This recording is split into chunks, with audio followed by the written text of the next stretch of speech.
কিরে বন্ধু বিস্কুট খাবি না? হ্যাঁ খাবি বন্ধু। ল আরে বোকা বানায়া বিস্কুটটা আমি চামে চুমে খায়া ফেলাই। হ্যাঁ হ্যালো ভাই, দাঁড়ান, আইতাছি ভাই, দাঁড়ান। এই বেটা টাকা দিলি না?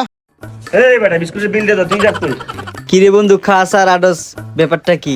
আরে আমার তো খাইতে টাকা লাগে না। কিরে বন্ধু তোরা ফাও কাস, আমার একটু শিখিয়ে দে, আমিও খাই। এই হইলো বাঙালি একটা স্বভাব, যেটা দেখবো ওইটাই শিখতে চাইবো। তাও তুই বন্ধু মানুষ, না শিখেও পারি না, চল তোরে শিখাই। কেমনে কি সব তোরা আমি শিখাই দিতেছি। আগে দোকান থেকে একটা ঠান্ডা লো। ওই ভাই একটা ঠান্ডা দে তো। এই যে লো তুমি ঠান্ডা। এই যে বন্ধু লো। বন্ধু মালটা ভাঙ্গো, চামে চুমে খায়া তাড়াতাড়ি কাটটা পড়ি। তাইলে থাক বন্ধু, আমি যাইগা। কিরে বন্ধু শিখাই দি না, কি করমু? এই যে বেটা যেমনে করছে এমনি করবি তুই। হালাই কামটা করলো কি?